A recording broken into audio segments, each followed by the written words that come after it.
¡Hey! Hola, ¿listo para leer un nuevo libro en inglés? El que te traigo hoy se llama There's a Snake in My School. Una serpiente en el colegio. Interesante.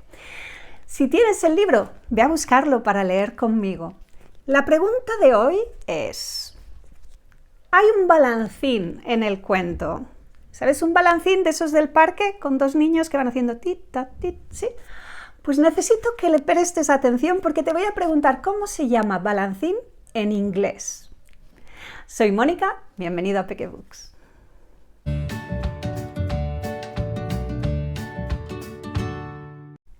Today we're reading There's a Snake in My School, written by David Walliams and illustrated by Tony Ross.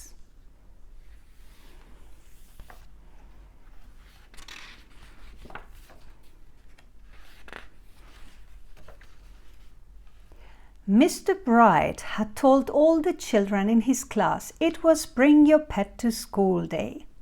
Everyone rushed into the playground to meet the animals. There was a stupidly cute gerbil, a tiny goldfish, a fat cat, a 100-year-old tortoise, and a tall dog.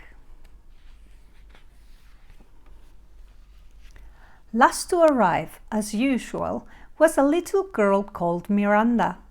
She was riding on the back of an enormous slithery snake. "Meet Penelope, my pet python," announced Miranda. On seeing the snake, the other children screamed, "Ah!"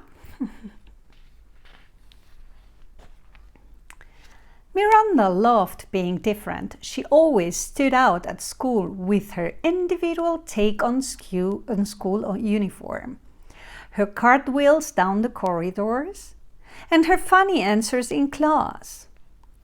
"What ended in 1945? 1944? Ha ha ha ha!"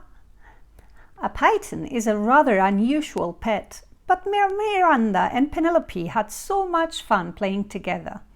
For the little girl, the snake would pretend to be a scarf, a hula hoop, a balloon, a telescope, a trombone, and sometimes, when they were both feeling particularly mischievous, a third arm.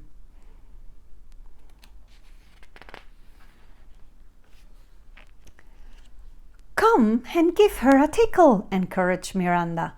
But the other children were too scared. Penelope was a python after all, and pythons eat people. All the pets were frightened too. The large dog yanked on his lead, sending his tiny owner flying. The goldfish tried to hide behind some water. The tortoise made a rather slow run for it. The cute gerbil flushed her snushers, and it didn't look so cute anymore. The fat cat just carried on napping. And Miranda slid down her snake. The little girl tickled her python under the chin, and the snake smiled. "See, she's very friendly."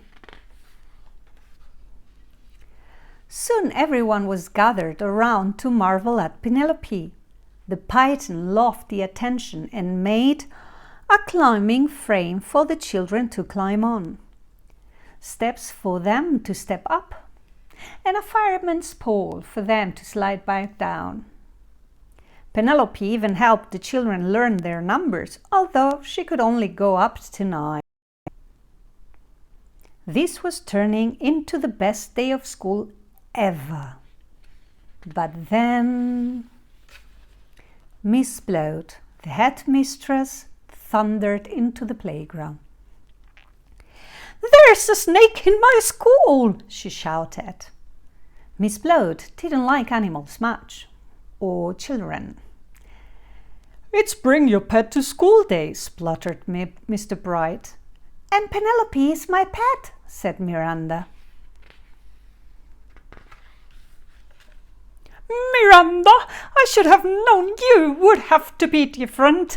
A snake is not a pet, it's a menace, snapped Miss Bloat. Mr. Bright, all these filthy beasts are confiscated. All the girls and boys shouted, "No!" as the headmistress stuffed their pets into the lost property cupboard. Except for Penelope the snake. Miss Bloat had other ideas for her. "This disgusting thing is coming with me," bellowed the headmistress. With that, she dragged the poor python along the corridor to her office.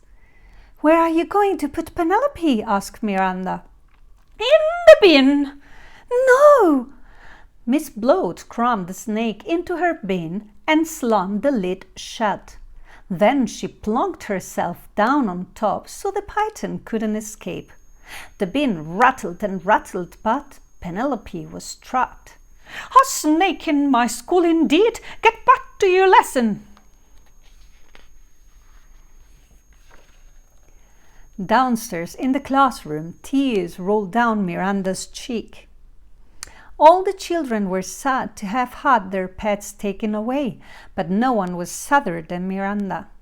The little girl feared she would never see Penelope again. At the end of the day, Miranda dashed upstairs to Miss Bloat's office to try to make her change her mind. Knock, knock. There was no answer, so slowly Miranda pushed open the door, only to see Penelope sitting in the headmistress's chair. Miranda ran towards her pet and gave her a humongous hug. Miss Bloat was nowhere to be seen, so the girl grabbed the key on the desk and ran to the lost property cupboard as fast as she could and unlocked it. The animals were overjoyed to be set free. Whoosh!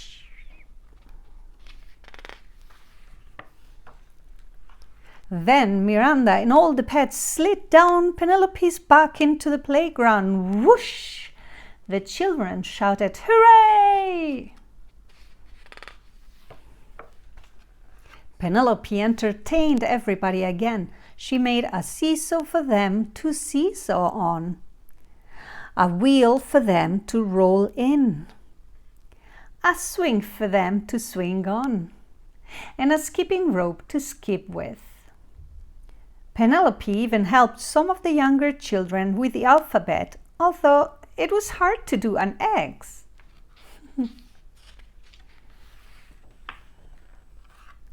As for Miss Bloat, she had completely disappeared, so Mr. Bright was made headmaster. Now the children were allowed to bring in all their favorite animals whenever they wanted. The school became home to every sort of fantastic creature. An ostrich, a giraffe, a tiger, a gorilla, an elephant, a kangaroo, a crocodile, a grizzly bear, and even a colony of penguins. But the star attraction was always Penelope, though Miranda had noticed that there was something different about her python. There was a bulge, a big bulge in the snake's tummy, a bulge in the shape of Miss Bloat, but the little girl thought it best not to say anything. "Let me out!"